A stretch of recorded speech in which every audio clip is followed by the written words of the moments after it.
Mesdames et messieurs, bonsoir. Bonsoir. Okay. Je vais poser une partie de mon décor.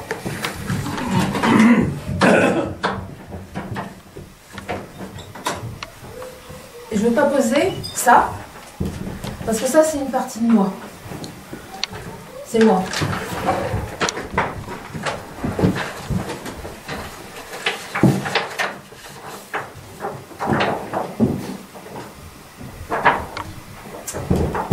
Ça c'est quand j'avais 15 ans.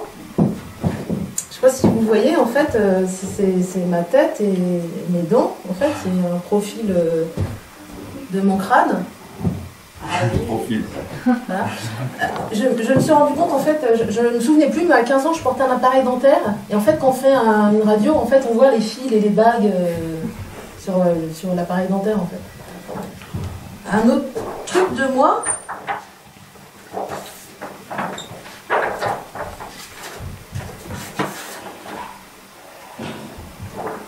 Ça, c'est ma face. Ah oui, on reconnaît, ouais. Carrément. Ça ressemble. Ça ressemble, hein.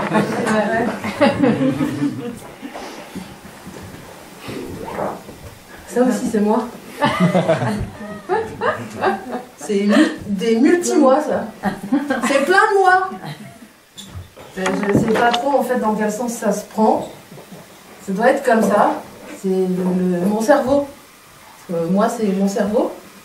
Et en fait, il y a des hémisphères, puis après ils font plein de pauses comme ça pour savoir ce qu'on a dans la tête, en fait, dans le cerveau. Enfin, moi, j'avais une grosse tache de sang dans la tête.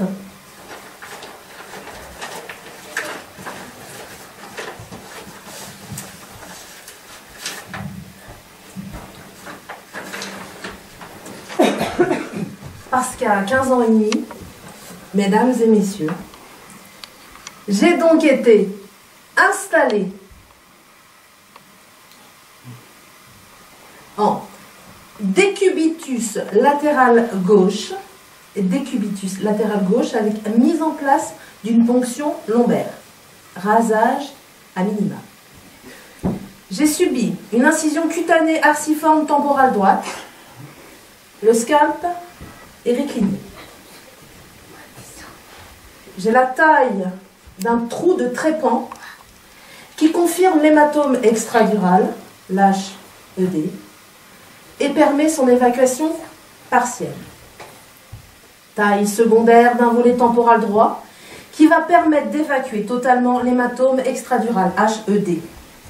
Il existe une plaie de l'artère méningée moyenne que l'on va coaguler. Il n'existe pas à l'évidence sur le volet de trait de fracture. Hémostase soigneuse de l'espace extradural. Suspension au point d'Olivet trauma. Regonflage du cerveau par une solution bringée injectée par voie lombaire. Le cerveau revient facilement à la paroi. Tant mieux. Hein.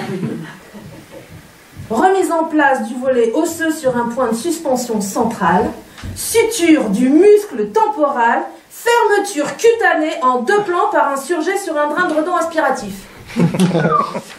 Ah, oui.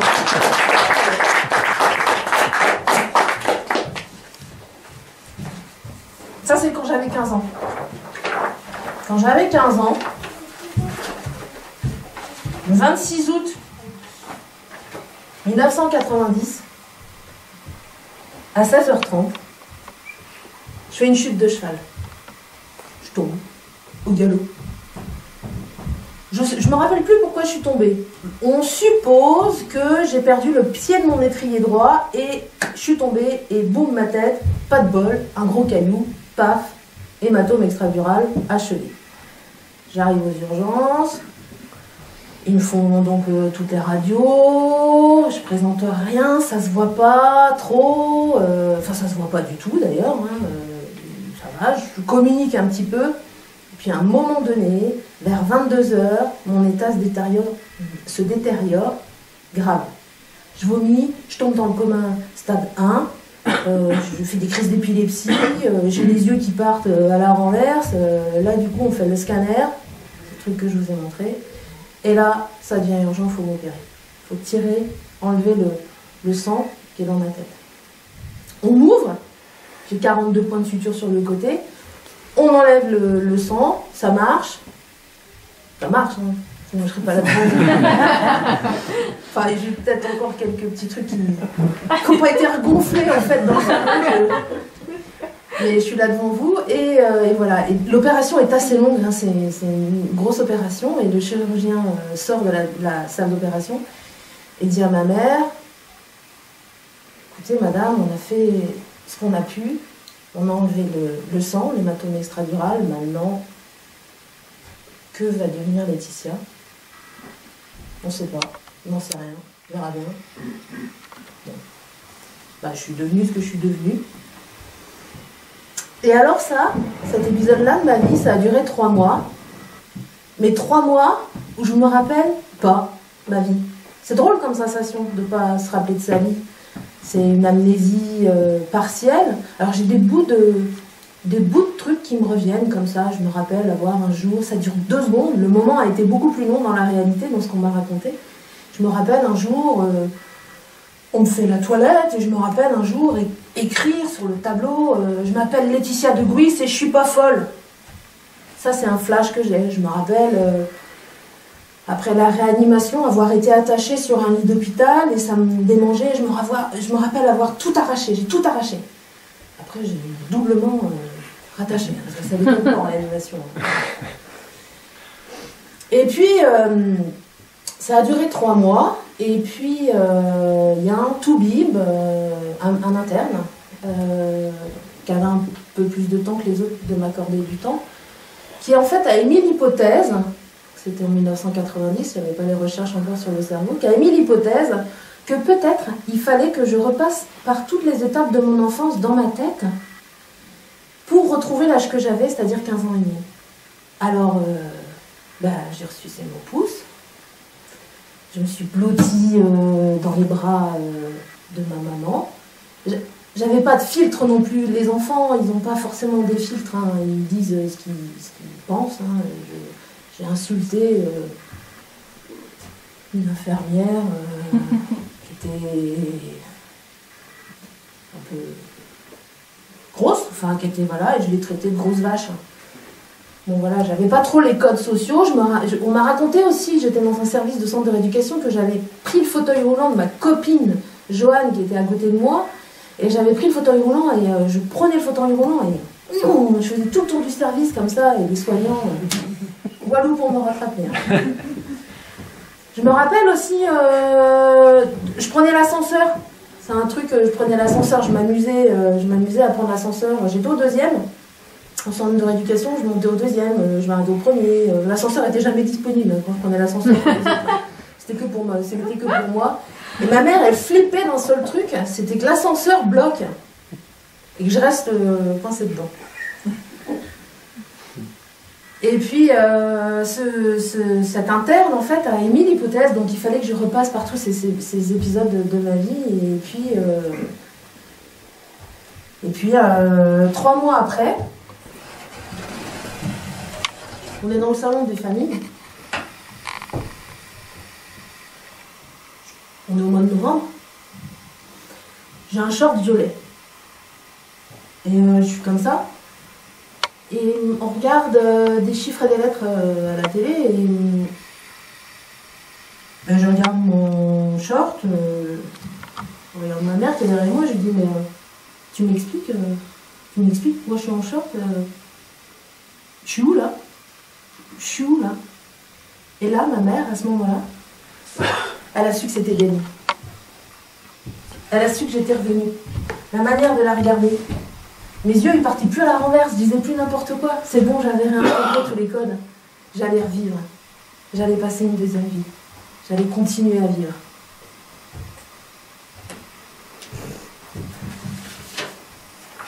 J'étais dans un putain d'entre-deux.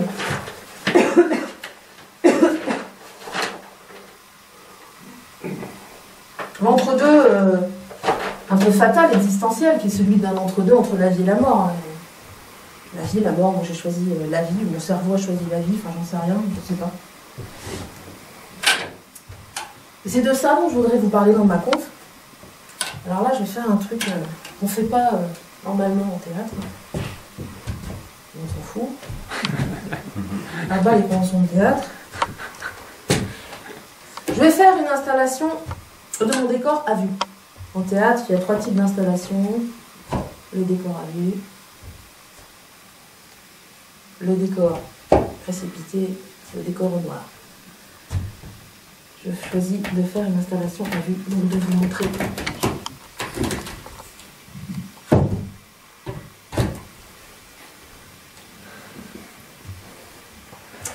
Mon décor. Le décor principal de ma conférence. Vous voyez ce que c'est ou alors je me suis complètement foirée L'Arc de Triomphe. Oh la classe. La classe, l'Arc de Triomphe. Ouais. Une quoi? Une porte. Ouais, c'est une porte. C'est une porte. Et alors, dans la porte, on rentre, on est à l'extérieur. C'est simple, hein. Voilà, on est à l'intérieur. Puis là, il y a un truc qui joue entre les deux, l'entre-deux, le seuil de la porte. Alors moi, si je vais là, je m'appelle Laetitia Deguis. Je suis formatrice en travail social. J'ai des diplômes universitaires. Je suis ingénieure pédagogique. Cadre. J'ai un statut de cadre. Waouh. Je suis responsable des modules de formation en lien avec l'expression artistique et culturelle. J'interviens auprès des éducateurs spécialisés, des moniteurs éducateurs, des éducateurs techniques spécialisés, des auxiliaires de vie sociale, des assistantes familiales, des assistantes maternelles. Ok. Là, je pose, hein. Je pose, je suis devant. Voilà. Je vous épate, quoi, peut-être. Je sais pas. J'ai eu des diplômes avec des mentions aussi.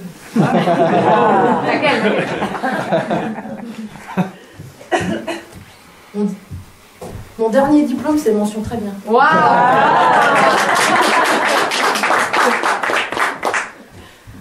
Si je rentre, et si je suis à l'intérieur, dans quelque chose de plus privé, je m'appelle Laetitia Deguis.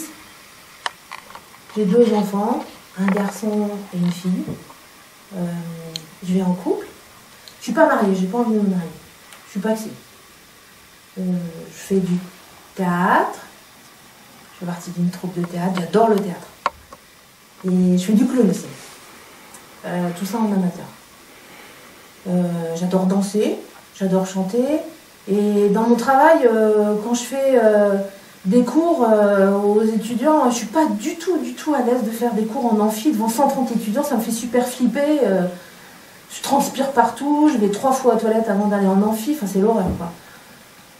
Je suis assez à l'aise par contre quand j'anime dans le cadre de mon travail des ateliers d'écriture. J'adore ça, les ateliers d'écriture, des petits groupes avec des étudiants, je les fais avancer, ça j'aime bien.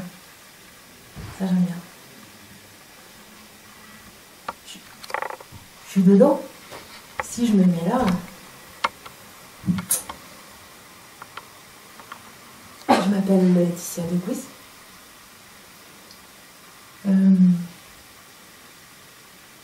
Tant mieux que je m'appelle Laetitia. Je suis née en 1974 et mon père il voulait que je m'appelle Anne-Sophie. J'aime pas du tout les prénoms composés. Hein. Et en fait, je pense que ma mère s'est battue. Il y a la chanson de Gainsbourg, Laetitia, non, elle dit Laetitia. Je m'appelle Laetitia. J'ai un tréma sur le. Je suis impatiente. J'aime pas du tout quand je suis impatiente. Des fois, je rouspète sur mes enfants. J'aime pas du tout ça. Rouspéter sur mes enfants, je ne supporte pas dans ces cas-là. Ça m'énerve. Je me veux. Je suis pas du tout crédible après auprès de mes enfants. Dans mon travail, je participe à des jurys. Je mets des notes. C'est-à-dire que j'ai la responsabilité de dire à un étudiant si qu'il a son diplôme ou pas. Alors ça, pas du tout. J'aime pas du tout mettre des notes et justifier quand tu mets des notes en dessous de 10 sur 20, j'aime pas du tout. J'aime pas non plus dire, j'aime pas dire aux étudiants, là tu parles trop de toi. Faut que tu parles des gens, parce que ça rentre pas dans les bons trucs de ce qu'on attend de toi. Je supporte pas ça. J'aime pas les gens de mauvaise foi. Merde. Enfin, ça dépend. Quand la mauvaise foi, elle est calculée, des fois c'est bien. Mais j'aime pas les grandes gueules. Alors les grandes gueules de mauvaise foi, j'aime pas ça. Ah merde. Tu cumules les deux, j'aime pas ça. Quoique des fois pour se battre, c'est pas mal aussi.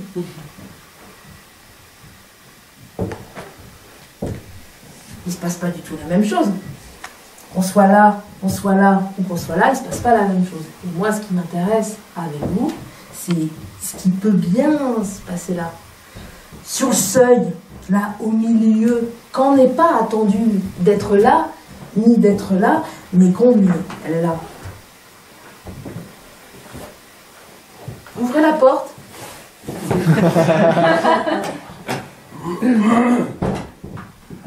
Entrez. Qu'on est là, sur le seuil. Alors il y a un joli concept sociologique qui parle de ce seuil de la porte qu'on appelle la liminalité.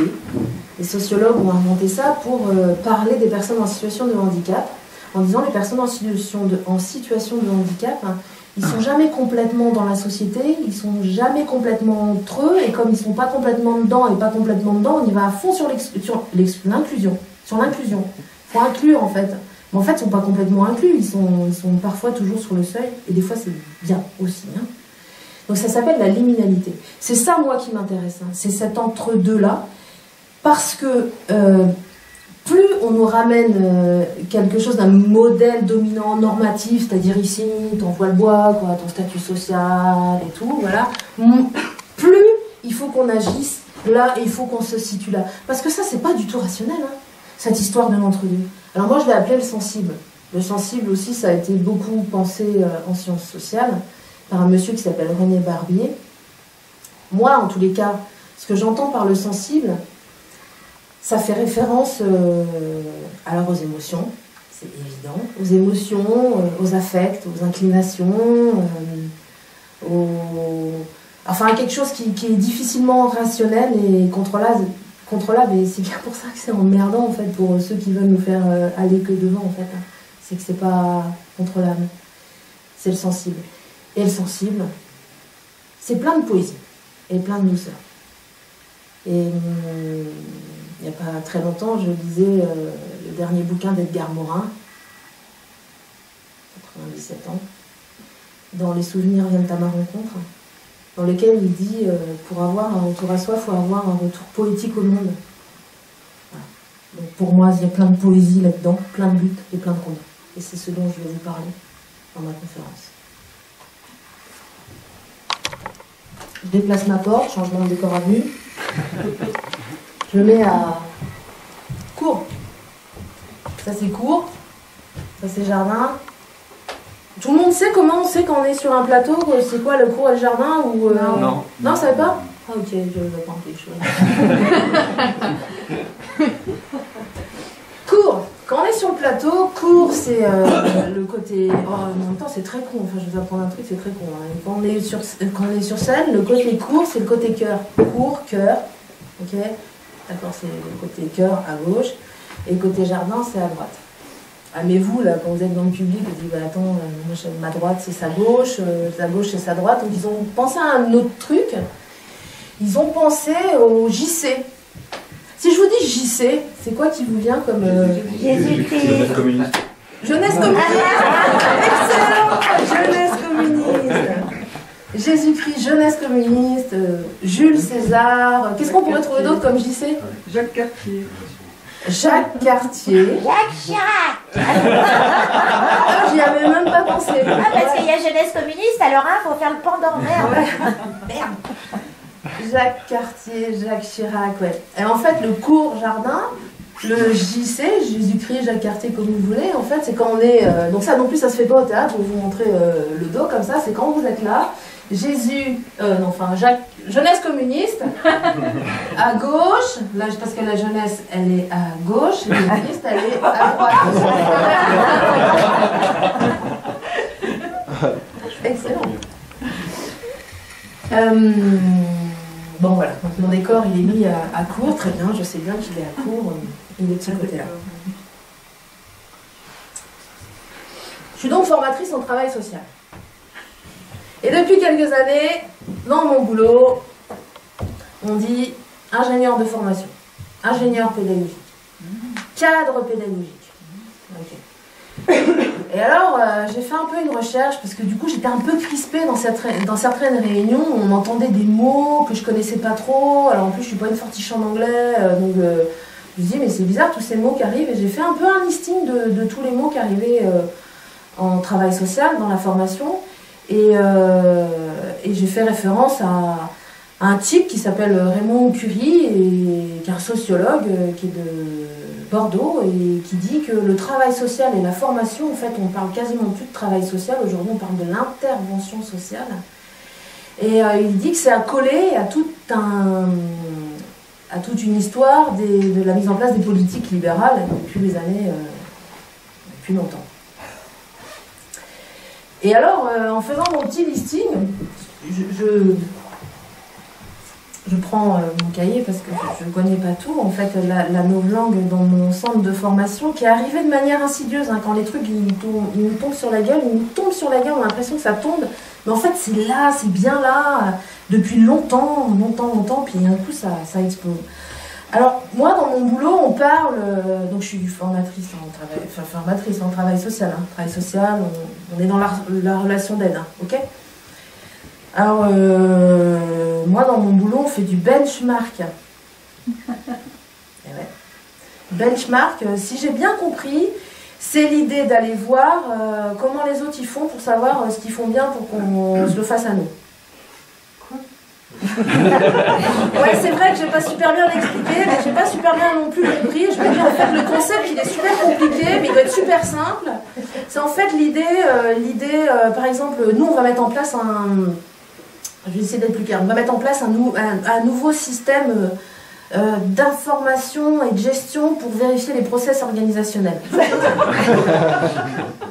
Et alors, pour voir cette mise en place du process organisationnel, de mise en place pour la cible organisationnelle qu'on va avoir cette année, ils font du benchmark. Ok ?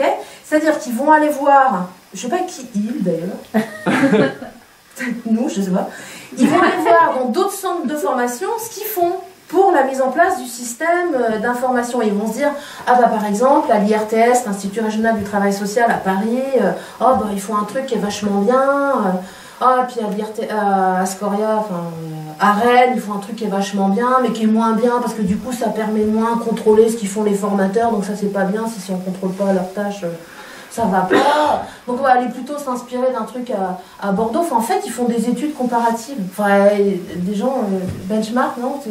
Vous connaissez ça ? C'est bon. C'est bon, d'accord. Et la personne qui avait dit qu'elle n'avait pas compris, elle a compris ?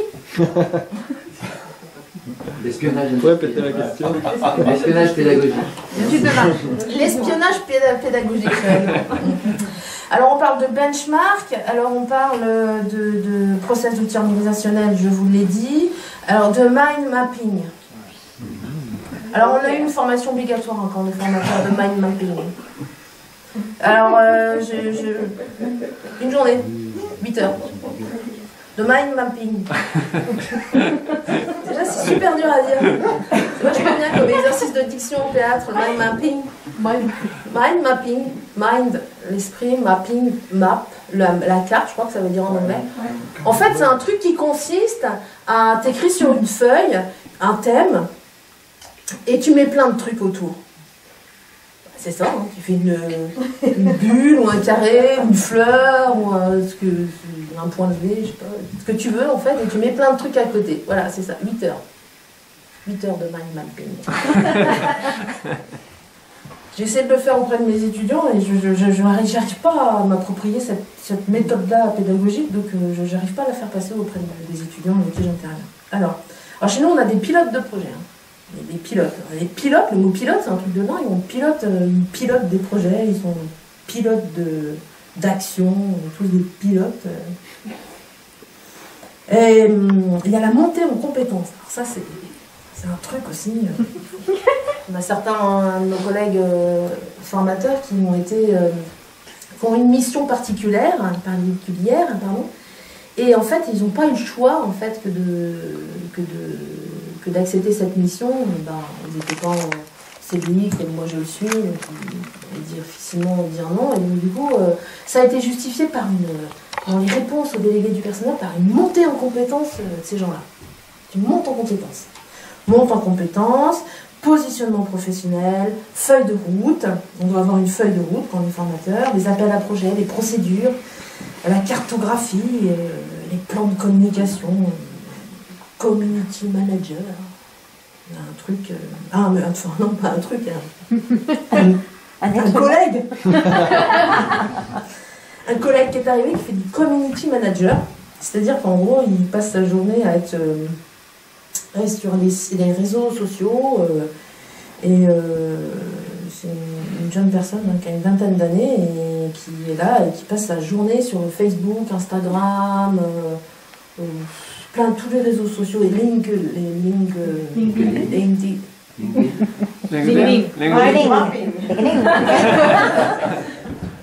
La prochaine fois que je fais un training en théâtre, je prends que ces mots-là, on fait que de l'addiction. LinkedIn.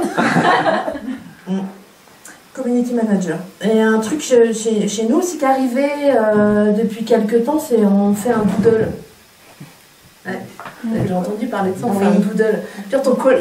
C'est-à-dire que du coup, tu t'es emmerdé avec ton agenda, tu as toujours plein de trucs et tout. Le collègue, il est juste, il est juste dans le bureau à côté, quoi. Il est à côté. Et le mec, il t'envoie un doodle pour prendre rendez-vous avec toi, qui a lieu dans 3 mois, parce qu'on n'arrive pas à se coordonner nos agendas comme on fait un doodle.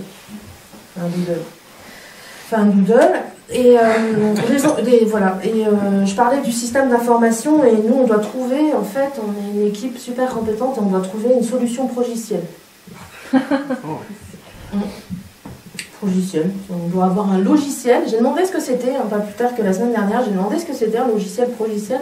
En fait c'est un logiciel informatique pour les pros. Voilà, ouais, progiciel. Okay. Les enjeux de redressement aussi. Et alors on a 4 objectifs là dans la boîte dans laquelle je travaille. Hein, on a 4 objectifs et là ça rigole pas trop. C'est parce que on doit faire attention à nos dépenses et pour faire attention à nos dépenses, on doit travailler sur 4 axes. La transversalité de nos formations, le décloisonnement, la mutualisation de nos postes et la traçabilité. Moi, ça me fait peur. Traçabilité, je sais pas, traçabilité, je sais pas de quoi, pour nous contrôler, pour contrôler nos étudiants, pour savoir ce qu'on fait, je sais pas. Traçabilité, pour moi, c'est un mot qui renvoie aux vaches folles, en fait. Traçabilité, c'est les vaches folles. Et voilà, la novlangue inspirée, là, voilà, de ces politiques libérales. Et puis, moi, je travaille dans le centre de formation depuis un petit moment et en 2007, on voit arriver un truc insidieusement et puis à un moment donné ça tombe. Et on voit arriver un super truc. On croit que ça va être génial. Ça va simplifier notre existence de formateur parce qu'avant on faisait bien notre boulot mais on ne savait pas bien comment on le faisait. Donc on voit arriver un truc qui s'appelle un référentiel. Il y en a plein des référentiels dans le travail social et en formation. Mais alors, vraiment plein. Mais nous, on est formateurs, on fait bien notre boulot, hein, on a des étudiants qui ont leur diplôme, voilà. Et puis, on voit arriver ce truc de référentiel. Et les référentiels, en fait, c'est des trucs dans des trucs, en fait. C'est-à-dire qu'on met des choses dans d'autres choses, et des fois ça passe pas en fait. On met des carrés dans des ronds, ça colle pas, mais c'est pas grave, On essaye quand même de mettre des trucs, en fait, comme ça. Et en fait, il y a un autre collègue qui en parle dans une conférence gesticulée, il s'appelle Jean Argentry. Il a parlé de la question des référentiels. Alors lui, il est formateur en IFSI, Institut de formation en soins infirmiers. Et il en parle de ces référentiels-là en disant qu'ils sont arrivés dans nos instituts en soins infirmiers. Et puis, en discutant un peu autour de moi, je me dis, mais en fait, c'est en train de toucher plein de secteurs d'activité, plein de métiers. Ça doit être un truc génial, magique, en fait. Ouais, bah, c'est magique dans une certaine forme d'idéologie qui n'est pas celle que dans le travail social on défend, je crois. Et les référentiels, en fait, c'est l'histoire des cases. Des cases. Alors moi, j'ai pensé qu'ils avaient inventé des petites boîtes. Les petites boîtes du travail social. Ils ont inventé des petites boîtes. C'est-à-dire que dans la boîte, il y a d'autres boîtes. Alors, il y a une grande boîte, enfin une grande boîte, moyenne. Il n'y a rien dedans. Enfin, on va le remplir de compétences après, tout ça, machin. Il y a une grande boîte, puis à l'intérieur de la grande boîte, bah, il y a une autre boîte.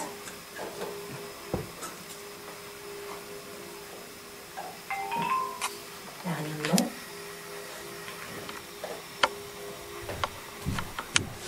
Deux.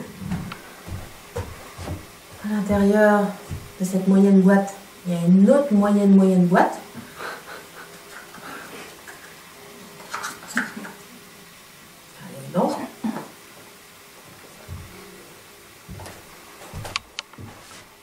On a imaginé les boîtes du vide en fait. Et la petite boîte, toute petite boîte. Et à l'intérieur de la petite boîte, il y a quelqu'un.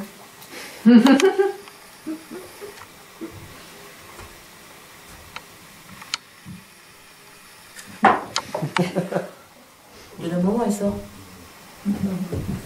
J'ai choisi une princesse avec des ailes. Bon, dans le travail social, on n'en voit pas des femmes avec des ailes comme ça, des grandes robes comme ça. Bon, j'ai piqué ça, elle a gagné. Voilà. Elle est dans la petite boîte. On la voit pas, hein. Il y a tellement de boîtes au-dessus d'elle qu'on la voit pas en fait. Hein. Ouais, elle est planquée. Là. Et ben moi, c'est ça. C'est un modèle comme ça que j'aimerais bien. C'est-à-dire que la personne humaine, là, elle n'est pas enfermée dans les boîtes, on n'enferme pas. Elle est au-dessus des boîtes. Et le travail social, c'est ça.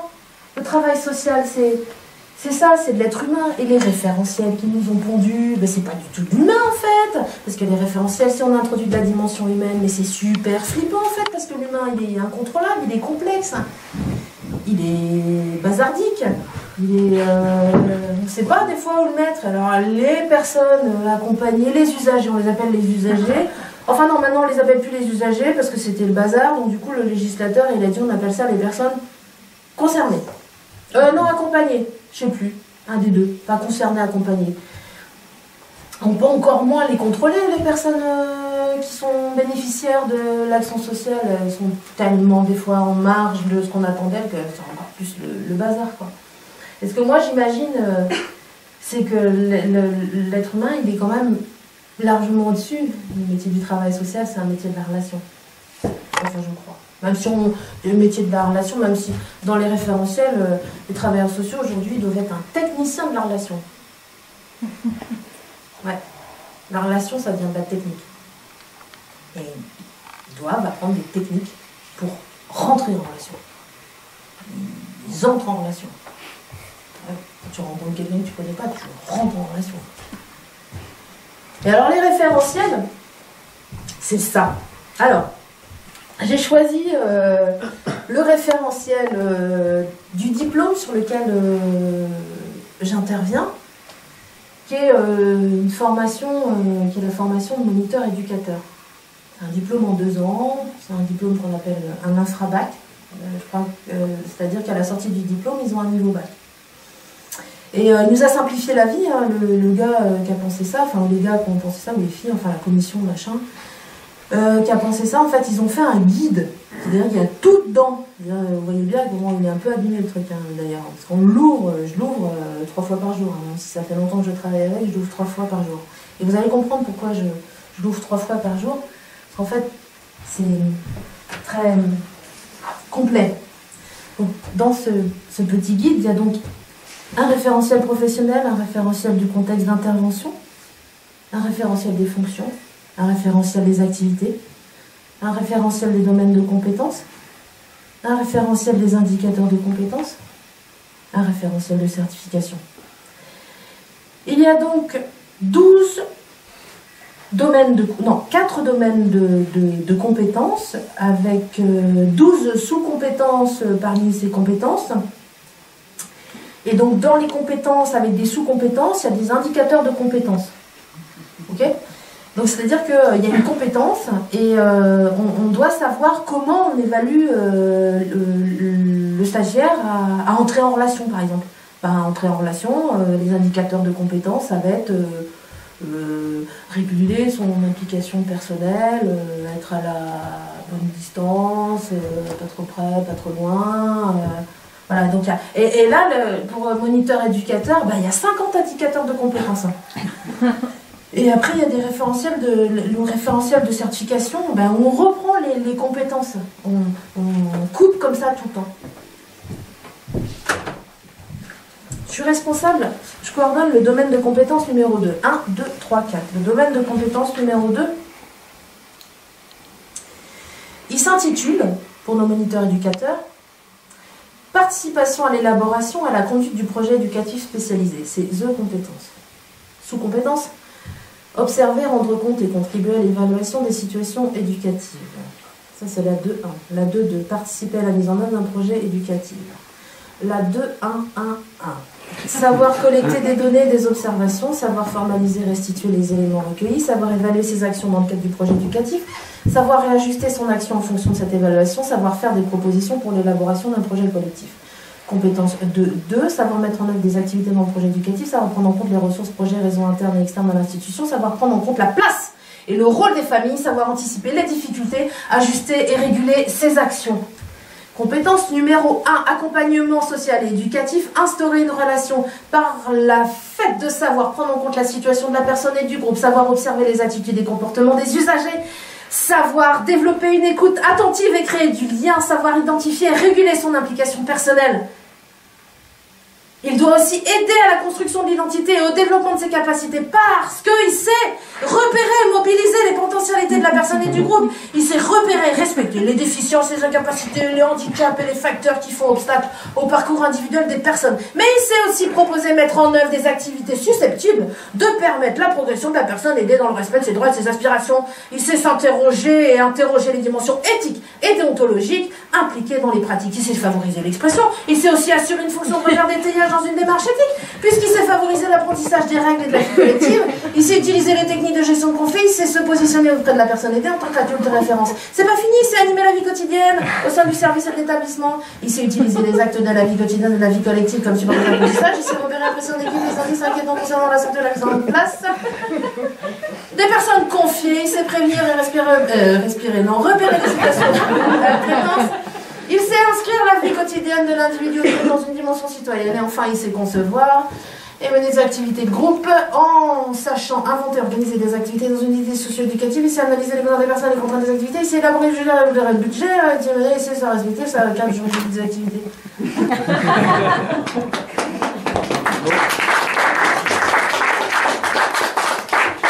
50, comme ça. 50. On suit des étudiants, on leur dit bah non, tu parles pas assez de ça. On suit des étudiants en mémoire, par exemple, de 3e année d'éducateurs spécialisés. Et on leur dit, sur l'élaboration de votre mémoire de fin d'année, en fait, là, c'est inscrit dans la compétence numéro 2. Le numéro 2, c'est le projet. Les étudiants, ils sont obligés de parler du projet. pas trop de l'équipe. Ils peuvent pas trop te parler de l'équipe parce que l'équipe, en fait, c'est la compétence numéro 3. Donc, en fait, on leur dit non, là, tu parles pas si du projet, de la méthodologie de projet, les objectifs opérationnels, les objectifs spécifiques, les moyens et l'évaluation. L'évaluation avec des différentes évaluations, différents trucs. Voilà.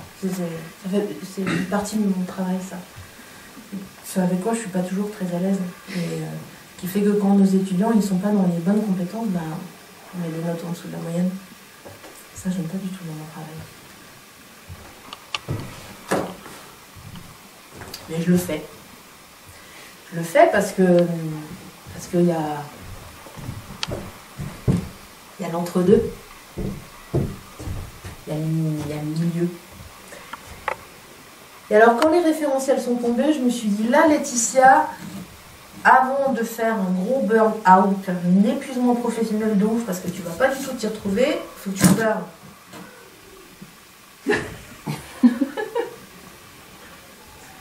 Faut que tu t'en ailles du centre de formation.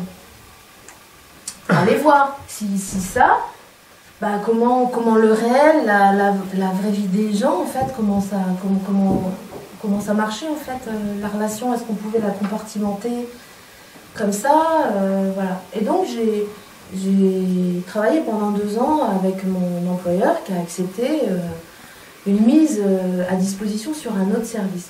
Je travaille mon employeur, c'est la sauvegarde de l'enfance du Finistère, et nous avons plein de services. Et je suis partie pendant 3 ans du centre de formation. Alors, on a essayé de m'inviter à partir sur un poste de chef, parce qu'il y a une espèce d'ascension, comme ça. Travailleur social, on est formateur, et puis après on est chef, on est directeur adjoint, on est directeur général, voilà. Moi j'ai dit non, je ne veux pas être chef, j'ai un poste de travailleur social, ça sera pas mal. J'arrive sur un service où j'occupe un poste de travailleur social.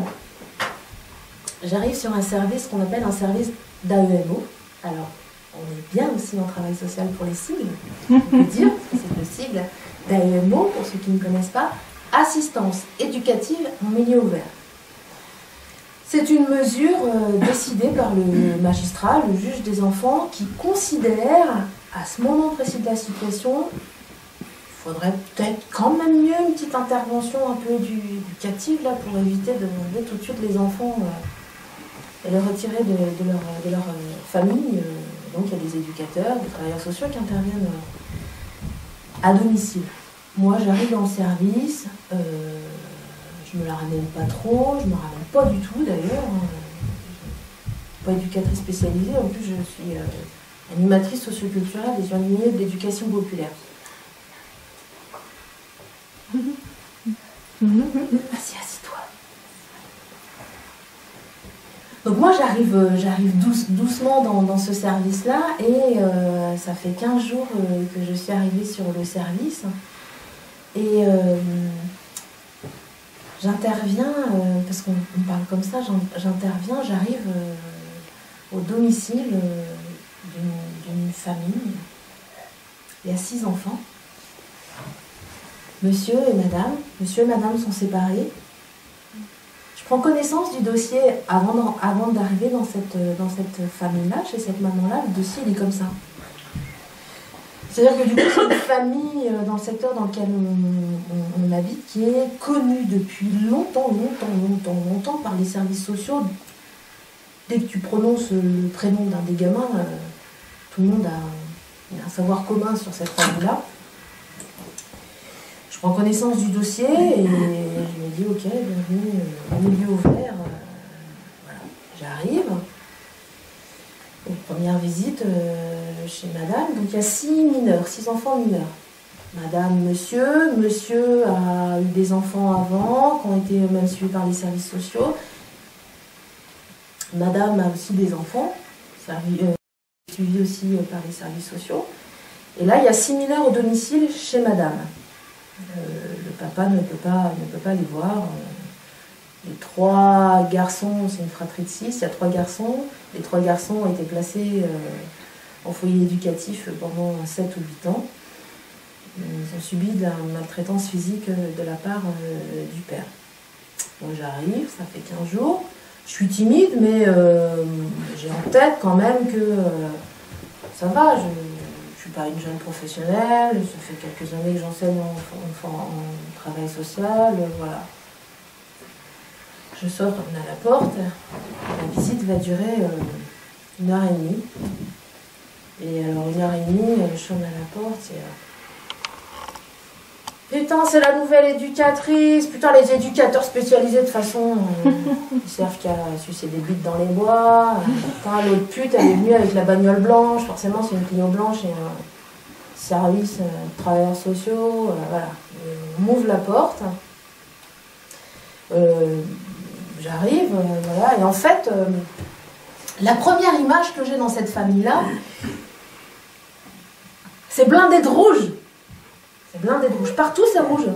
Il y a le tapis à l'entrée est rouge, les tableaux sont rouges, l'aînée de la famille, elle a un vernis rouge, un gros vernis rouge, tout est rouge, la cafetière est rouge. Je vous parle de la cafetière parce qu'en fait, pendant 1h30 dans ma visite, il y aura 3 cafetières de café.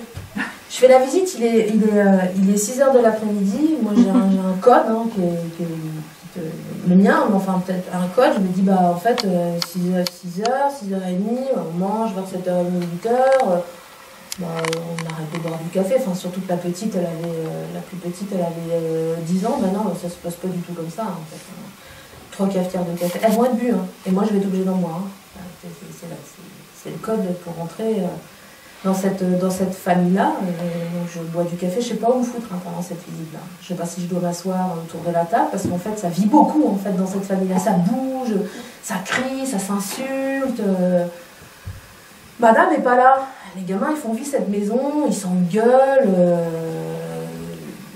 Enfin, j'ai pas ces codes-là, moi je comprends pas ce qui se passe. Et le magistrat, il a marqué dans son ordonnance, parce que les services d'AEMO, comme ça, on travaille sur ordonnance, sur un magistrat qui fait une ordonnance, un jugement, et il marque pour la plupart de ces mineurs de l'adaptation du langage. Bah, en fait, je me dis, mais c'est peine perdue, en fait, que de leur dire qu'on ne dit pas, ça se dit pas, un professeur, même si t'es pas d'accord avec lui, ça se dit pas, tu dis pas fille de pute, quoi, enfin, tu dis pas ça.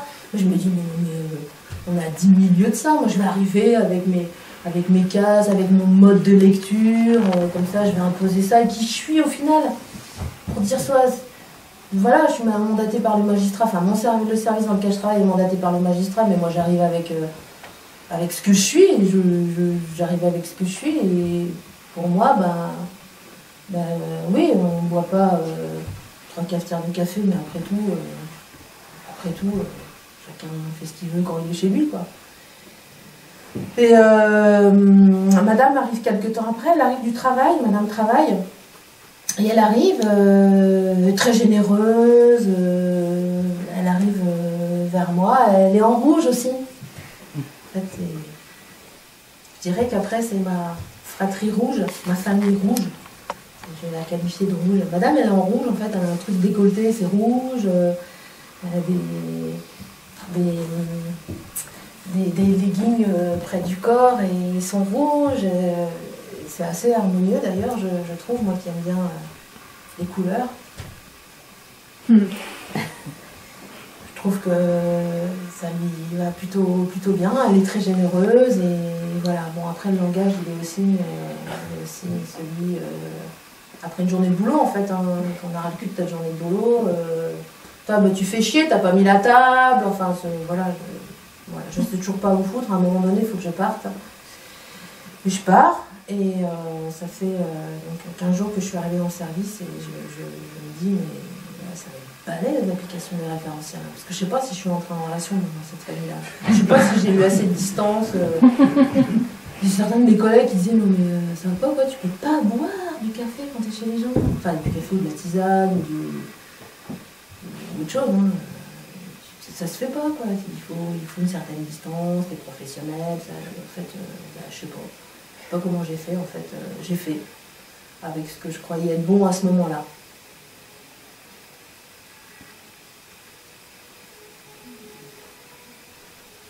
Le père. Je n'osais pas parler du père. Ou très peu.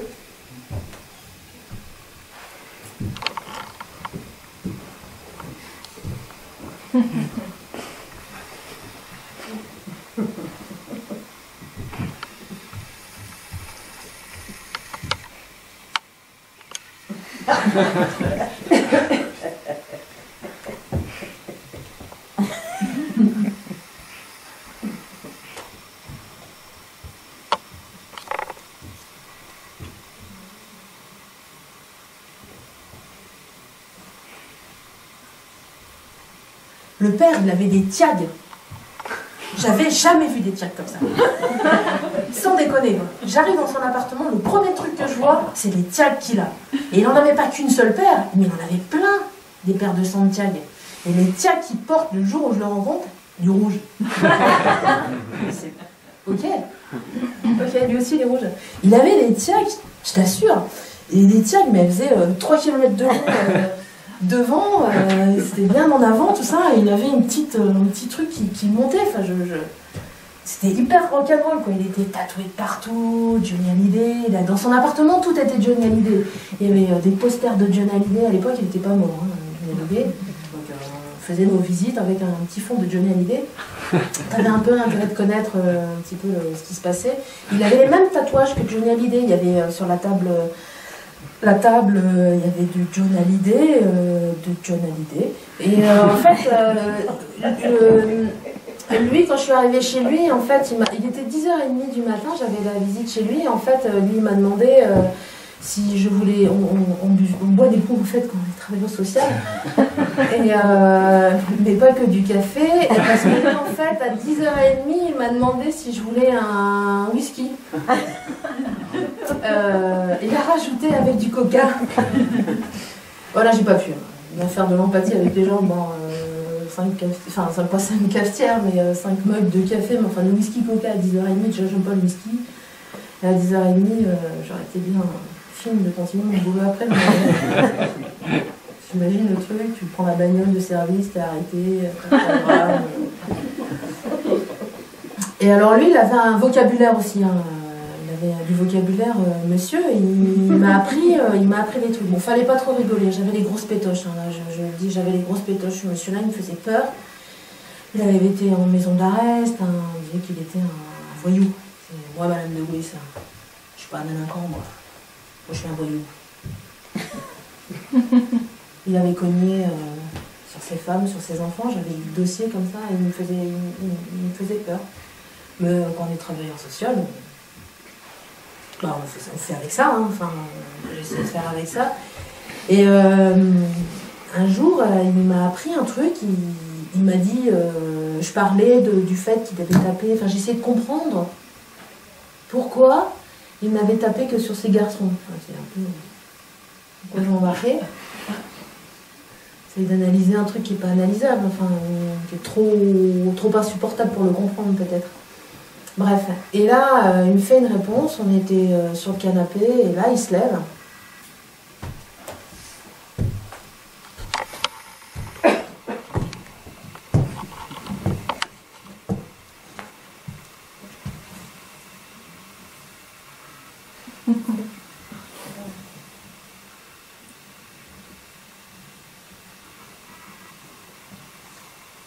C'est dans les yeux l'éducation.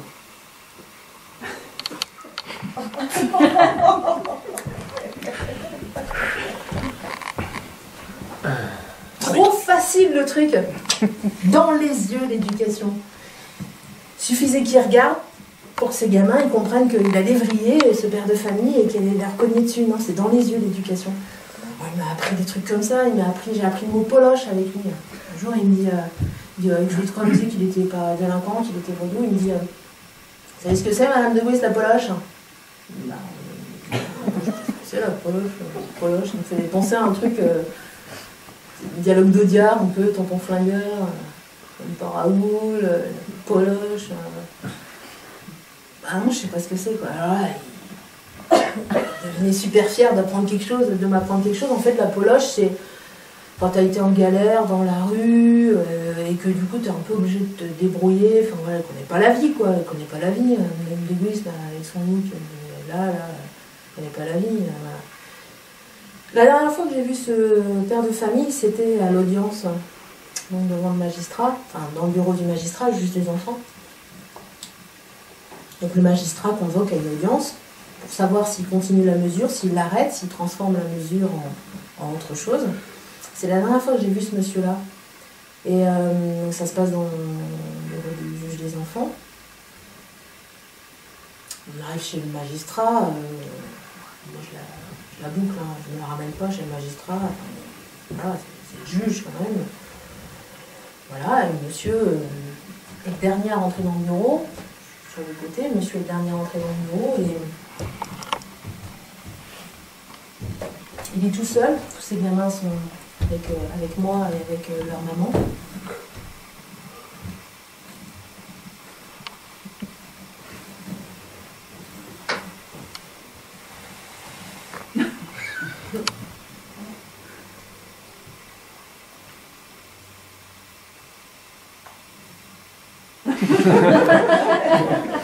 Une heure comme ça.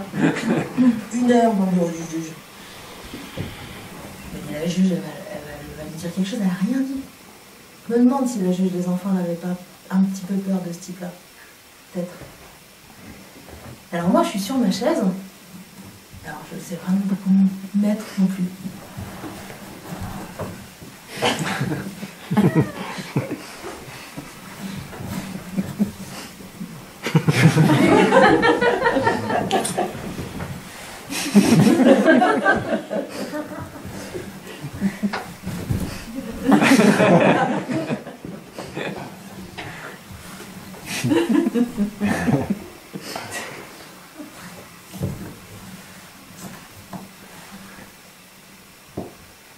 Voilà, je crois que j'ai bougé beaucoup et j'ai réussi à trouver une place qui était la mienne.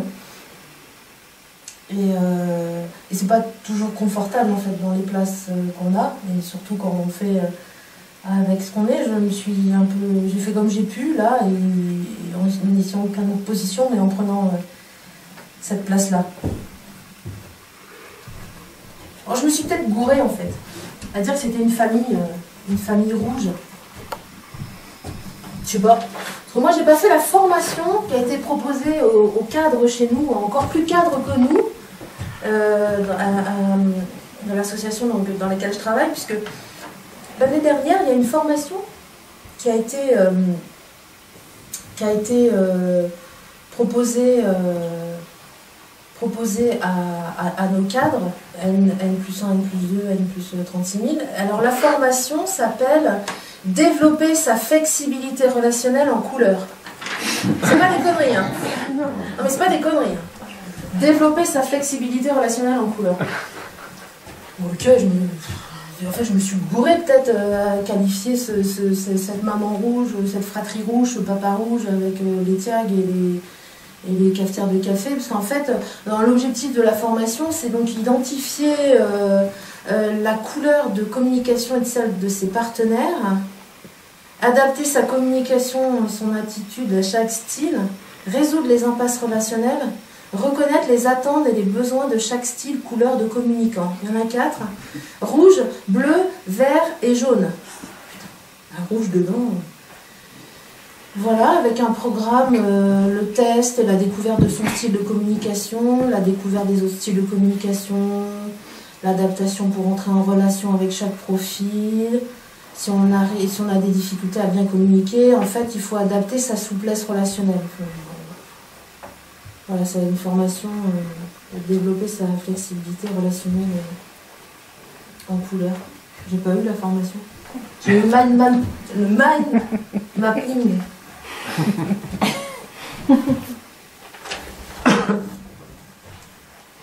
Remets ton micro.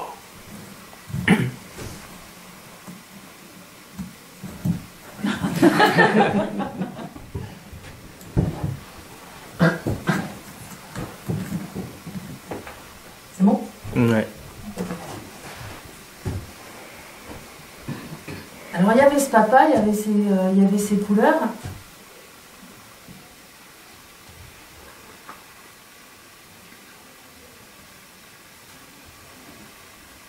et moi avec mon père.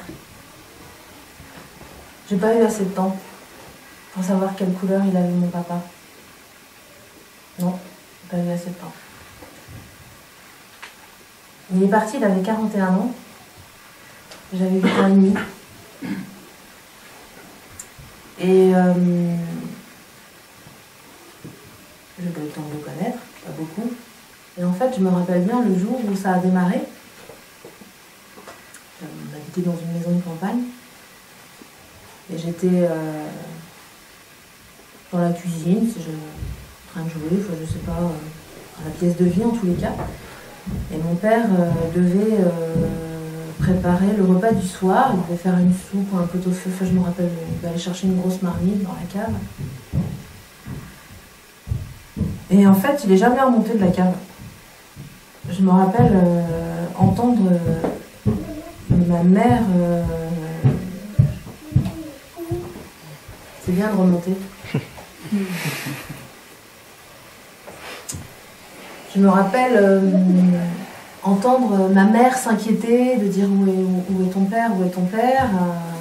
Et en fait, il est jamais remonté. Et on m'a positionné, on m'a mis dans la salle pour me protéger. Il y a des ambulances qui sont arrivées. Et cette histoire-là a duré 2 ans. Et en fait, là aussi, ça a été un truc de l'entre-deux pour moi. C'est-à-dire que j'étais pas très grande quand il est décédé, j'avais 8 ans et demi quand il est mort. À 8 ans et demi, on est encore une petite fille. Et il a fallu que vite je grandisse en fait, que je pige vite les trucs, je crois. Et si dans l'entre-deux de mon accident de cheval que je vous ai raconté tout à l'heure, j'ai un choix assez existentiel entre mourir ou vivre. Quand j'ai perdu mon papa, j'avais un entre-deux, entre l'enfance qui était très très précipitée et une adolescence qui arrivait et sur lequel j'avais des choses à comprendre de la vie.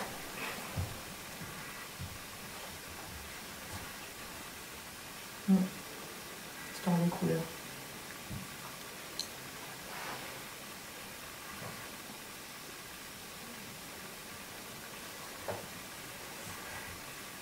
Après mon expérience en assistance éducative en milieu ouvert, je reviens au centre de formation. Il y a toujours les référentiels. Ils ne sont pas partis les référentiels, ils sont bien là, ils sont bien là. Encore. Bien là. Je reviens au centre de formation, je me dis ok, j'ai vu un peu comment ça pouvait marcher dans la vraie vie d'un travailleur social, comment ça pouvait marcher dans la vraie vie des gens qu'on aide. Je vais faire en sorte de mettre tout ça dans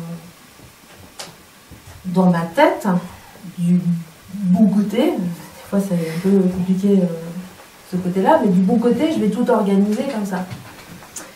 Et en fait, tous ces référentiels-là, on se croit équipé de choses qui vont nous simplifier l'existence, nos métiers, nos fonctions, et en fait, on les simplifie pas du tout, puisqu'on enlève la complexité chez l'autre.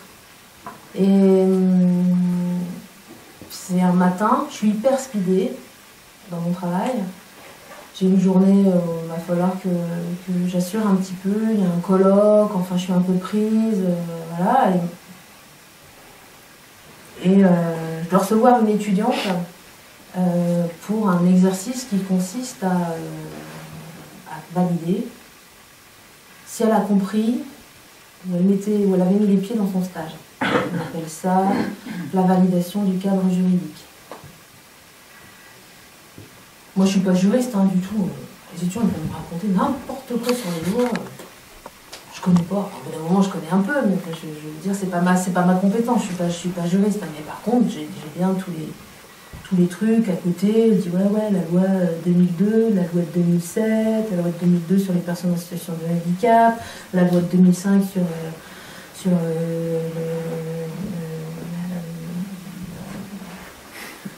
C'est pas juriste, quoi. Céline, la loi handicap mental, c'est ça, 2005. Bon, la loi de 2007, la protection de l'enfance, la loi de 2016, la protection de l'enfance, enfin plein de lois. Moi, je suis censée, et j'évalue ça, ça correspond au domaine de compétence numéro 4. C'est-à-dire, est-ce que l'étudiant, il a bien compris, le stagiaire, il a bien compris là où il mettait les pieds. J'ai mes fiches. L'étudiante s'appelle Suzanne. Je la reçois, mais je suis un peu tendue. Je sens bien que je suis un peu tendue ce matin-là à mon boulot. Et je la reçois, je me dis c'est une banalité. On va avoir compris le cadre juridique de là où elle met les pieds, c'est fastoche, je vais valider, tac, elle est validée. Bon, ça va être réglé. Je reçois l'étudiante, j'installe le protocole. Quand on installe le protocole, on ne rentre pas en relation. On installe le protocole, c'est différent.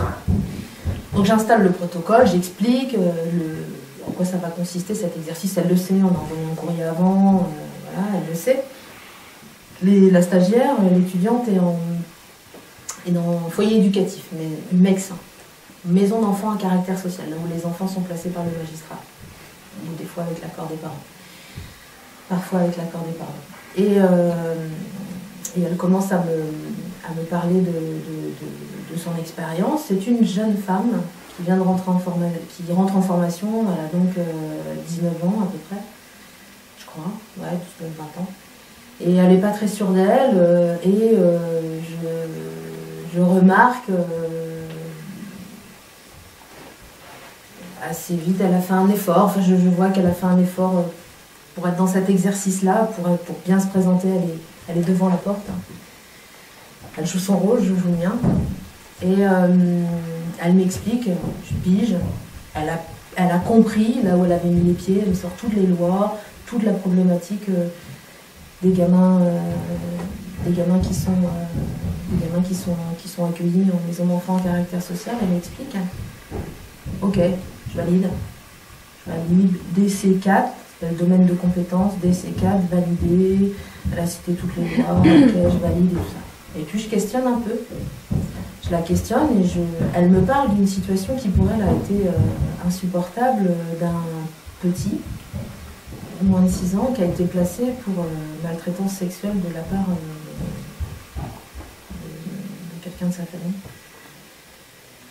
Et elle me dit, nous, notre boulot, en tant qu'éducateur, en maison d'enfants en caractère social, pour répondre à la loi de 2007 et de 2016, c'est de permettre à l'enfant de retourner à domicile, et on va travailler avec les parents pour faire en sorte que ça ne se reproduise pas. Elle m'explique ça avec force et conviction. Et moi, je l'interroge là-dessus. Je dis, ah ouais, Suzanne, ah ouais. Mais vous pensez qu'avec des parents qui ont fait une telle atrocité, une telle insupportable de la vie, un travailleur social, il peut faire quelque chose. Enfin, c'est quoi son boulot, quoi, mis à part de trouver ça dégueulasse et d'essayer de supporter ce qui est pas supportable. Vous croyez vraiment?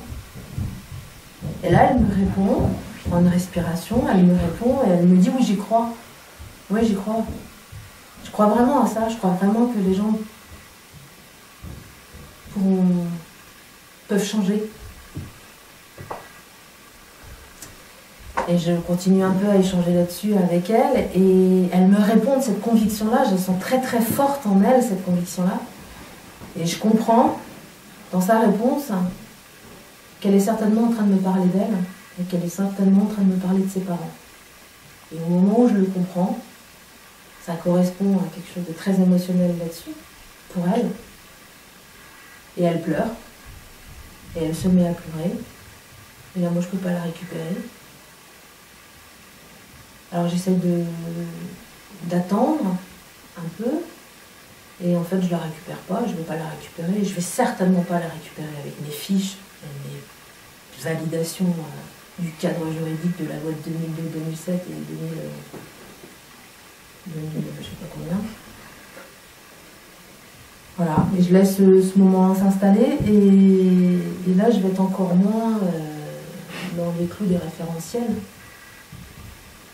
Parce que le seul truc, la seule arme que j'ai à ce moment-là, qui est la mienne, c'est que je me mets à pleurer.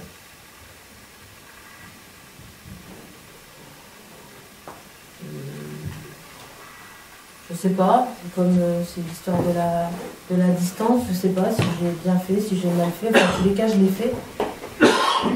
J'ai pleuré. Pas trop, hein, non plus quand même. Parce que je sentais bien que dans son chagrin, c'est moi, je maîtrisais pas le mien, on allait passer la matinée à pleurer. La porte était fermée, on était dans la salle de réunion, la porte était fermée, personne ne nous a vus. C'est resté un truc entre nous, ça. Elle me l'a dit d'ailleurs. Elle m'a dit je m'excuse, Laetitia, je sais pas ce qui m'arrive. Et moi non plus, je sais pas ce qui m'arrive.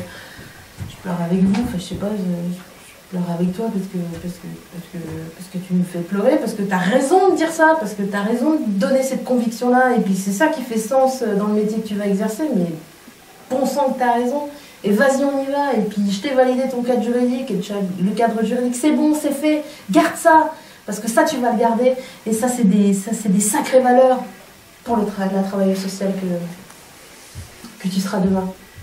Elle a eu son diplôme, d'ailleurs, en juin l'année dernière. Mais c'était un moment à nous deux.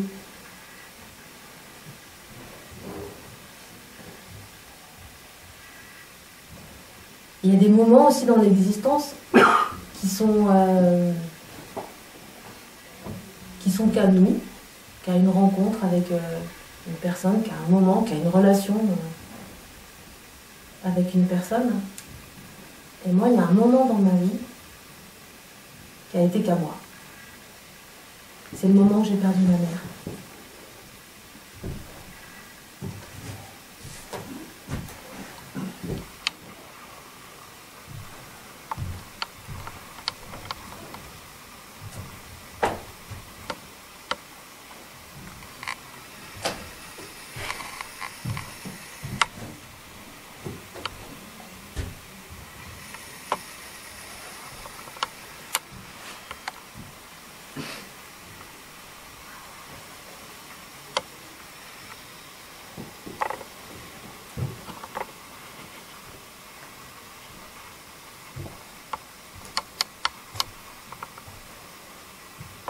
Elle est malade depuis quelque temps, ma maman. J'ai 22 ans quand ça se passe. Un truc dans ma vie tous les 7 ans. Mon papa, accident de cheval, puis ma maman. J'ai 22 ans quand ça arrive. Mes parents étaient soignants tous les deux. Il ne faut pas leur raconter des conneries, les soignants. On leur tombe un truc sur la gueule, il ne faut pas leur raconter des conneries. Elle est malade, gravement malade, elle le sait. Et 3 jours avant de mourir, elle me fait venir près d'elle. Et elle me dit, Laetitia, ça va pas tenir longtemps. Il va falloir que tu te débrouilles. À l'époque, je suis en faculté, à l'université, plutôt une bonne élève. Prétention de continuer longuement mes études. Je suis chez ma maman, plutôt un truc assez confortable, sauf que là ça rigole plus quoi. Parce que j'ai plus de papa, et il va falloir que je m'assume financièrement, et c'est ce qu'elle me dit, ma mère. Elle me dit, bah écoute, tu vas t'assumer, tu vas aller travailler, tu vas gagner ta vie. Il faut que tu sois autonome. Jamais tu dépendras d'un homme. Il ne faut jamais que tu dépendes d'un homme.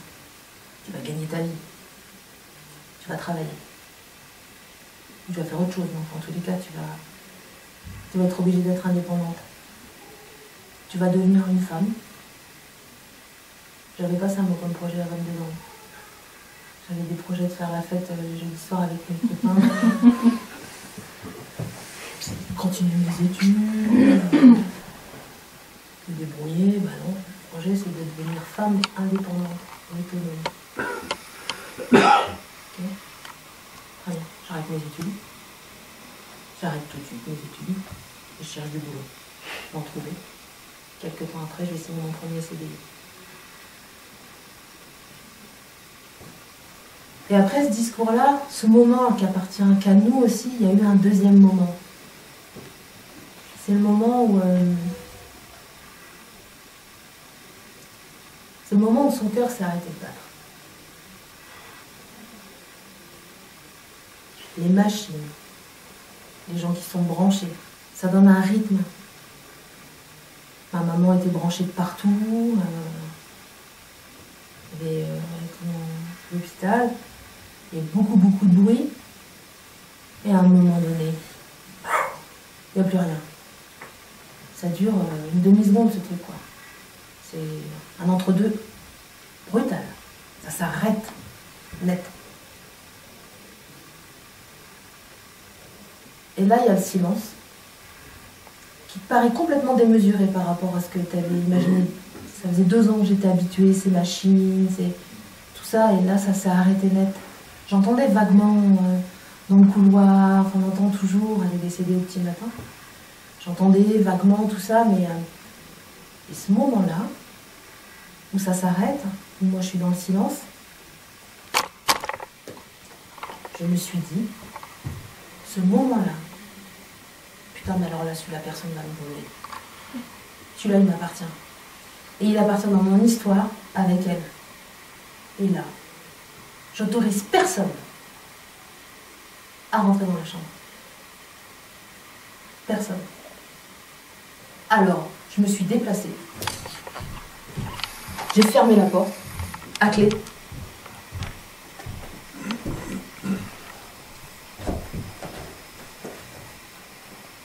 Je me suis adossée comme ça, contre son lit.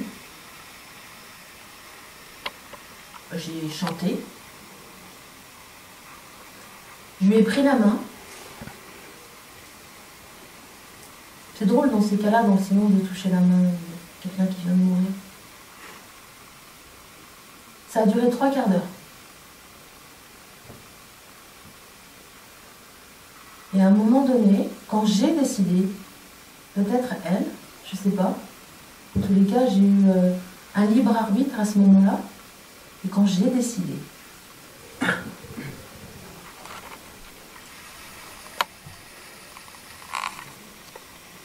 quand il y avait toujours ce silence-là, mais que c'est moi qui avais décidé, je vais aller ouvrir la porte.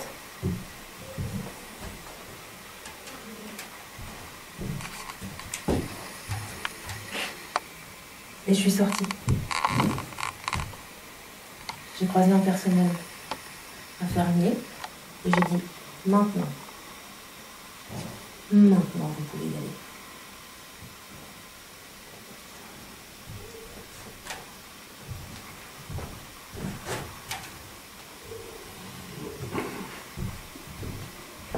J'ai continué, j'ai essayé de faire mon deuil. Ça faisait pas mal, hein, tous les 7 ans. On fait son deuil. Ça m'énerve comme expression, ce truc-là, on fait son deuil. Faire son deuil. Tu te démerdes bien comme tu peux avec les deuils que tu as, le traumatisme que tu as. Tu te démerdes bien, on fait pas son deuil. C'est le deuil qui nous fait, qui fait ce qu'on est. C'est Michel Onfray qui dit ça. C'est le deuil qui nous fait. Ouais, c'est le deuil qui nous fait.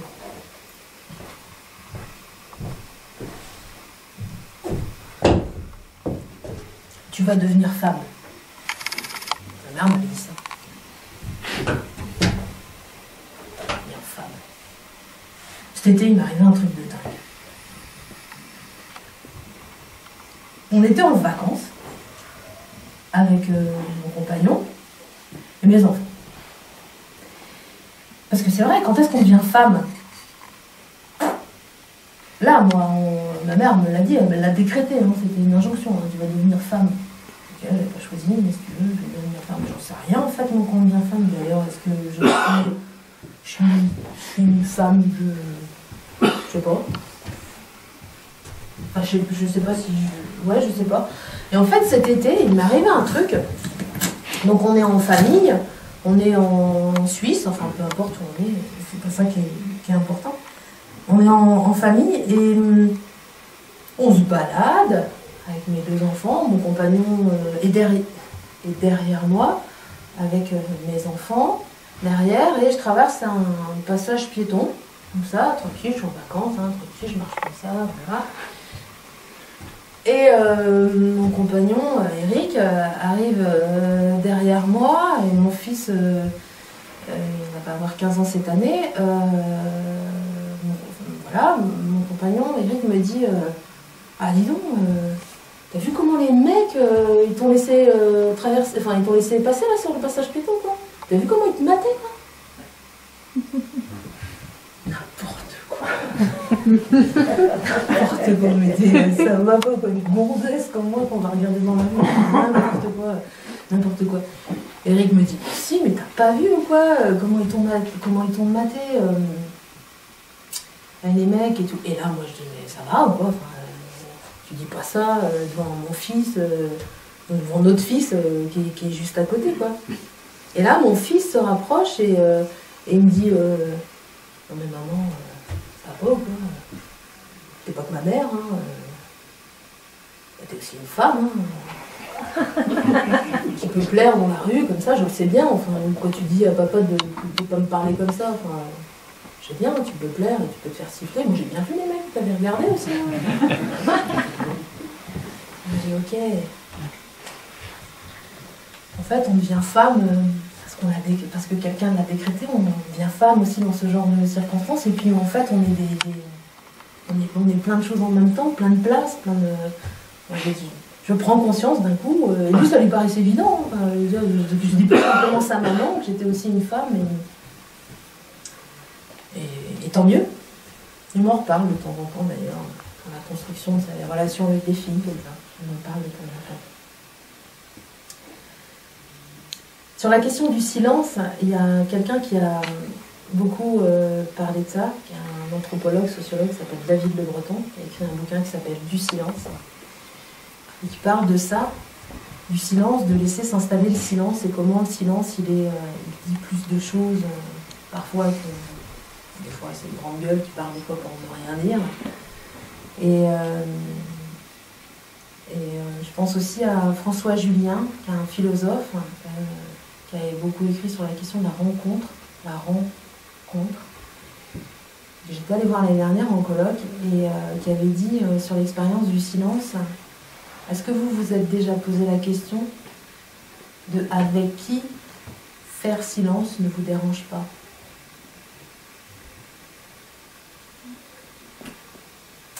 Je trouve que la question est intéressante. Parce que la question du silence, dans ces cas-là, elle renvoie à quelque chose d'intime, de profond de soi. Et quand le silence il n'est pas dérangeant, alors c'est peut-être des intimes qui se rencontrent, je sais pas, des sensibilités qui se rencontrent. Parce qu'il n'est pas gênant, on n'a pas besoin de parler.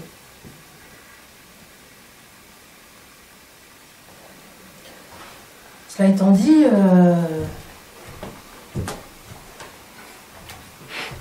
des fois, d'être là, alors on fait résilience avec les traumatismes et tout ça, mais alors des fois, au niveau professionnel, c'est pas super confortable quand même, hein, comme je le disais, c'est-à-dire que l'entre-deux, t'es obligé de faire un grand écart comme ça pour revenir des fois au milieu comme ça. Alors moi j'essaye des trucs dans mon boulot, de me dire, mais en fait, il faut revenir à ce sensible-là dans le travail social. C'est vrai, le travail social, je l'ai dit tout à l'heure, c'est un travail de la relation, c'est pas de la technique de la relation, enfin, c'est des artisans de la relation. Ils s'essayent, et plus ils vont s'essayer, plus ils vont comprendre des trucs, et puis ils vont pas comprendre tout de suite quand ils sortent à 21 ans et qu'ils ont leur diplôme, ils ont besoin d'aller travailler et autres. Et je me dis, il faut surtout, comme le référentiel, il n'en parle pas de ça. Il ne parle pas de ses affects, ou il en parle, mais d'un point de vue prescriptif. La distance, par exemple, réguler son implication émotionnelle. Ça, il en parle, il s'en parlait. C'est bien, c'est pas bien, c'est trop, c'est pas assez. Mais il ne parle pas du sensible. Jamais c'est marqué du sensible. Et comme le sensible, c'est l'intime, je me dis, mais c'est ça qu'il faut mettre dans nos contenus de formation. Alors moi, je saisis les brèches comme ça. Je saisis les failles, je me balade un peu, dans ces contenus de formation, dans le référentiel, je chope des petits trucs dans le référentiel. Et dans le référentiel, il y a une phrase, c'est marqué dans le contenu de formation, proposer aux étudiants en formation des techniques éducatives, de la balle, des techniques éducatives. Je suis responsable de ça dans le centre de formation, je travaille pour beaucoup de filières. Et alors ça, pas grand monde qui y touche, parce qu'il y a peut-être pas beaucoup de mes collègues plus de compétences que moi à toucher à ça. Et alors moi, je m'amuse, et je prends un pied fou là-dedans à proposer à nos étudiants des ateliers de techniques éducatives. Bon, alors les textes, ils ont changé, on appelait ça technique éducative, médiation culturelle, pratique artistique, bon, on s'en fiche, hein, c'est des ateliers. Et alors, c'est des ateliers où nos étudiants sont obligés de travailler un peu sur eux, en fait, sur leur résistance. Enfin, on ne le fait pas comme ça, hein, c'est pas des ateliers de parole, non, c'est des ateliers où ils font, en fait. Ils font à partir d'un média, à partir d'une technique culturelle, artistique. Alors, moi, je travaille avec 15 vacataires, des gens passionnants qui leur proposent du théâtre forum, qui leur proposent de danser, qui leur proposent de faire de l'art plastique, qui leur proposent d'aller investir l'espace public, d'aller investir les rues et de faire de l'affichage, de se poser à un endroit qui appartient à personne parce qu'il est public. Donc de se poser et de faire des croquis comme ça, d'aller avec des postes de radio comme ça et d'aller interviewer des gens, de faire de la radio sociale, d'entendre la vie des gens avec un média qui est celui de la radio.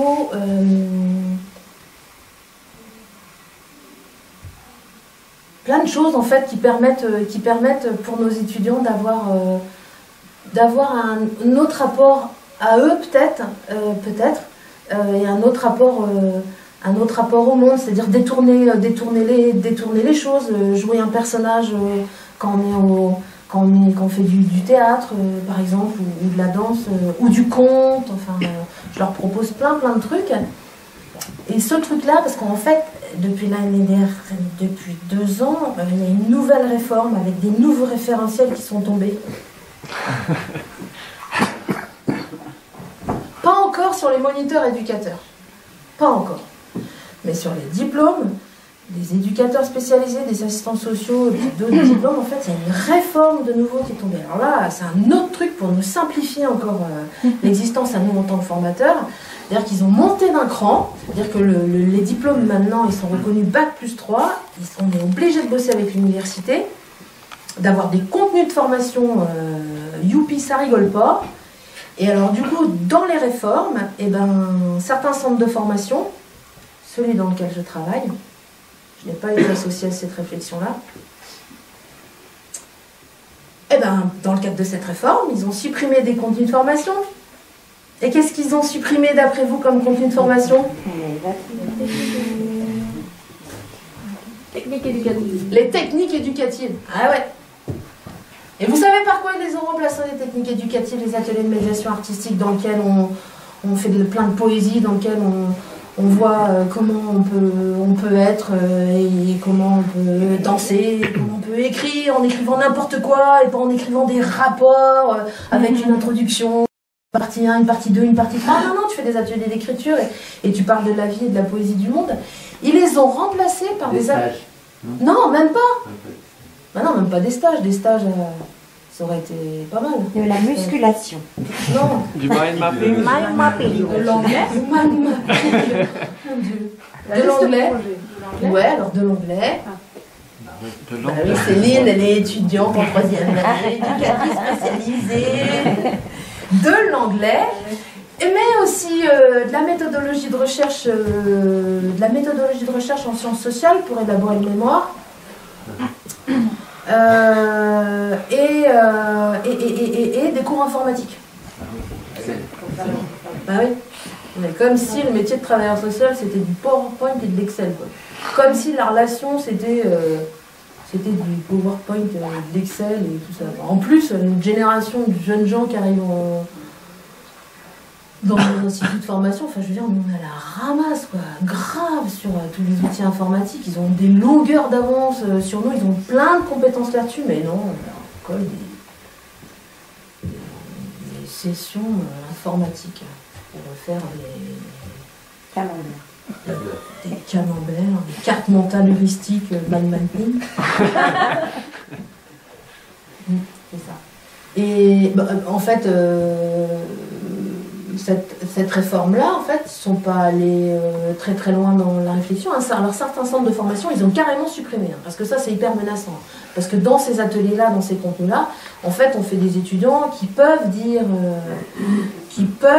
quel travailleur social ils ont envie d'être, qui peuvent essayer des choses, qui peuvent se regarder comment ils sont parce qu'ils sont autorisés à danser, à écrire, à faire du théâtre, à faire de la radio, à s'essayer, à être, quoi. Et en fait, bah, c'est pas compliqué, hein, quand on regarde et qu'effectivement tu as psychologie du développement de l'enfant approche lacanienne, psychologie du développement de l'enfant approche freudienne, politique publique, cadre juridique et atelier théâtre forum. Bah, c'est facile. Hein. Vous avez besoin de récupérer 30 heures et moi je construis des semaines de formation qui sont de 30 heures. Bah voilà. Bah c'est ça qu'on a supprimé. Bah voilà. Alors moi j'essaye de faire ça, de continuer à proposer ça à nos étudiants. Je crois qu'ils en sont plutôt assez contents, je crois. Ouais. Voilà. Et alors dans cet espace-là professionnel, ben c'est pas confortable, mais je me dis que je suis peut-être pas toute seule en fait. Et collectivement, il y a peut-être quelque chose à faire, à continuer là-dessus et c'est bien de pas se sentir toute seule, parce que si j'étais toute seule, j'apporterais ma démission à mon employeur demain, on peut pas tenir en fait.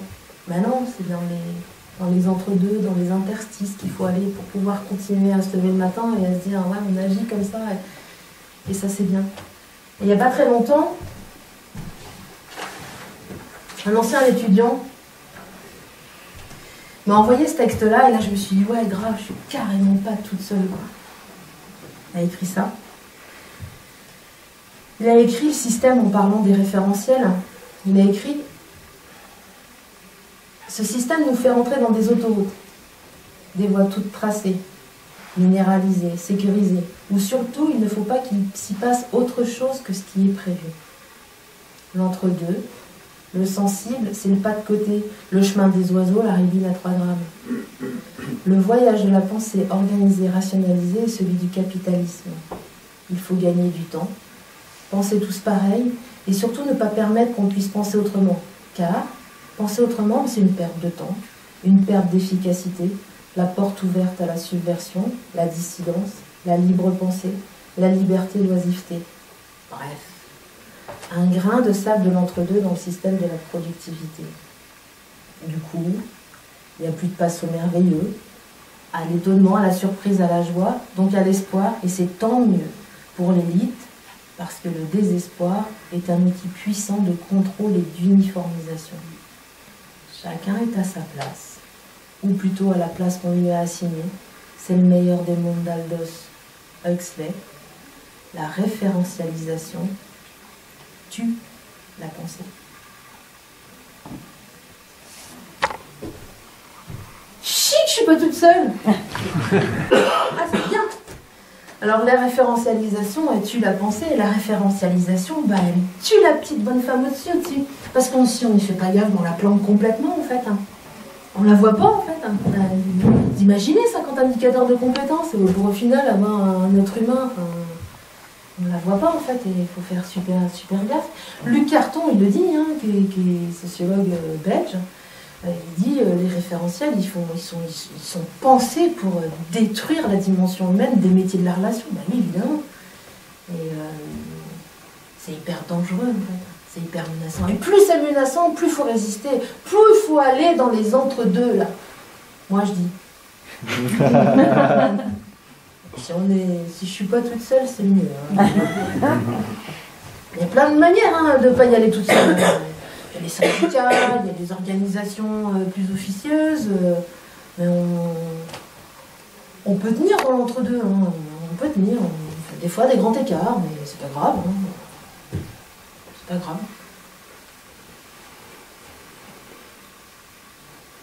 Dans les entre-deux, il y a des fois des choses qui jouent hyper plus importantes que le devant et le derrière. J'étais donc travailleuse sociale en AEMO. AEMO. Assistance éducative en milieu ouvert. Ouais, bien. Ouais, assistance éducative en milieu ouvert. Et c'était, j'intervenais dans une situation auprès d'un maman. Enfin, je suis dans une situation maman. Rien de dire ce que je viens de dire. Dans une situation chez une maman qui avait un enfant, un petit, en primaire, début de primaire. Et dans cette situation-là, Madame Ginari, dans cette situation-là, chez cette maman-là, en fait, on est alerté, nous, le service éducatif, la pédopsie, l'école. La maman, ça fait une semaine qu'elle a un peu emmené son gamin à l'école.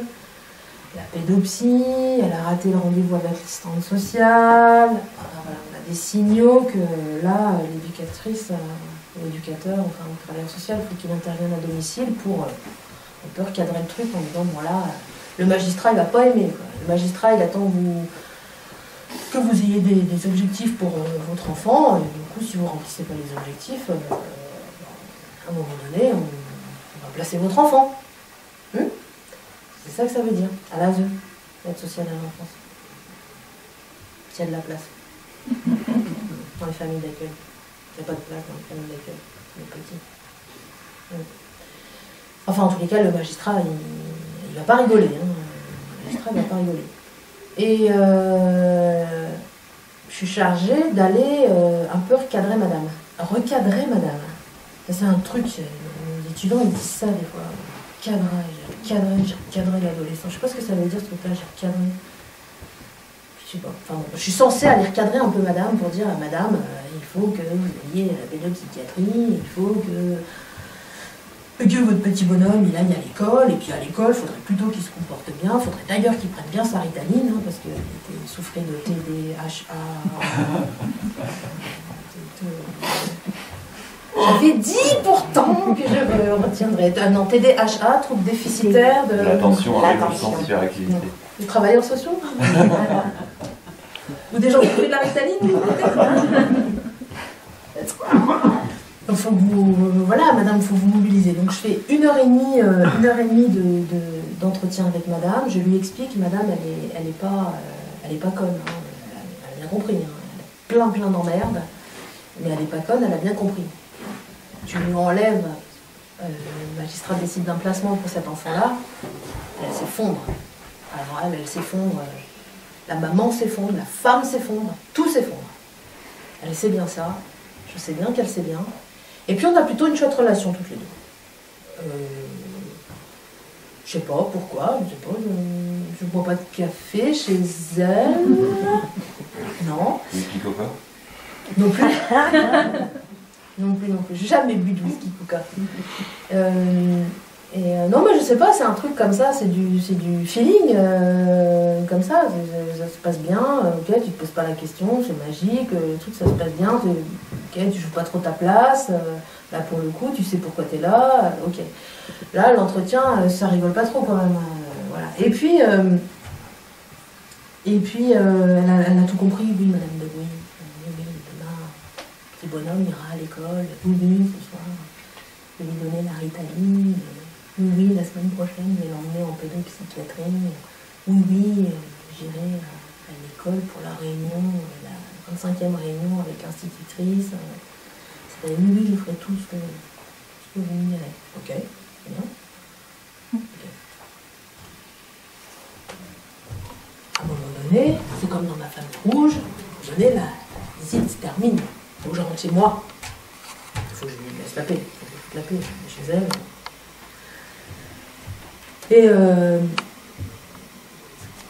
je m'apprête à partir, vraiment comme ça. Et il y a un petit sas d'entrée comme ça. J'ai la main sous la porte. Et elle me dit, la voix un peu plus assurée que tout à l'heure, elle me dit...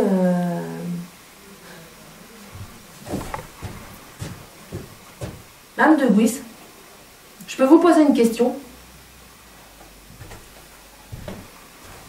Attends, ça fait juste 1h30 qu'on a parlé de plein de trucs, là. Tu peux me poser une question Ben oui, évidemment que tu peux me poser une question. Oui, bien sûr, Madame Gennari, vous pouvez me poser une question. Oui, je sais bien que... Je m'attends à tout, en fait, comme question. Là, je ne suis pas très à l'aise, encore une fois. Je m'attends à tout comme question, et... oui, oui, bien sûr. Oui.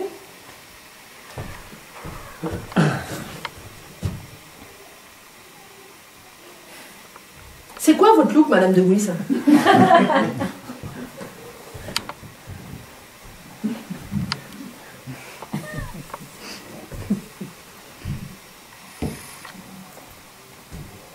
Bah, je sais pas. Ah, je sais pas. J'ai jamais posé la question, c'est quoi mon look, hein. Je sais pas. J'aime bien les couleurs. Je sais pas, baba cool. Enfin, je sais pas. Non, en fait, je sais pas. Je porte pas des... Je porte jamais de talons, j'aime pas les talons, et je porte pas de jupe plissée. Mais je sais pas ce que c'est mon look, je sais pas. Je sais pas, un look de baba cool en couleur, néo-marxiste sur le retour, je sais pas. Anticapitaliste, ouais.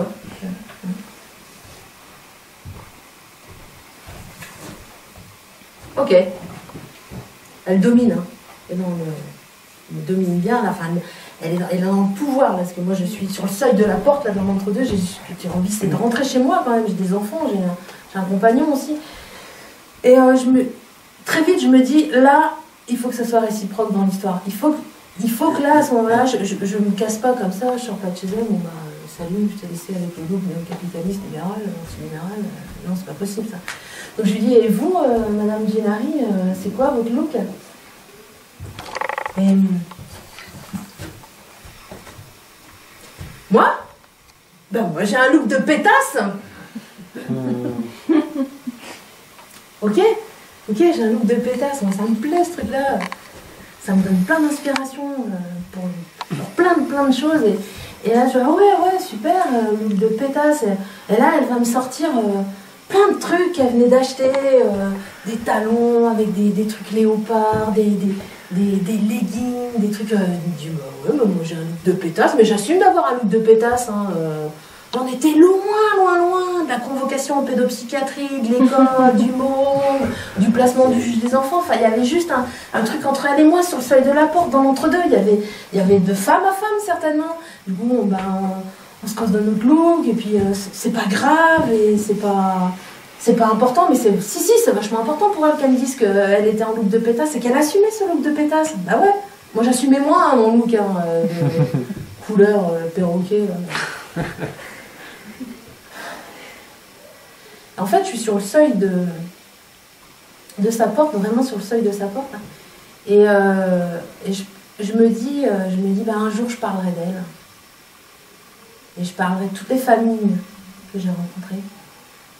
Et je me dis que peut-être que lui avoir répondu comme j'ai répondu, avec ce que je suis, dans mon inconfortabilité d'être sur le seuil de la porte et d'être dans l'entre-deux, bah c'est peut-être ce qui l'a autorisé à répondre. Peut-être. Je sais pas. En fait, je sais pas. J'ai pris la porte, je suis partie. J'ai pris l'entre-deux avec moi. Et je me suis dit, peut-être, finalement, je sais pas. C'est vachement révolutionnaire. Je sais pas. Non, je sais pas. C'est quoi, vous? C'est rien.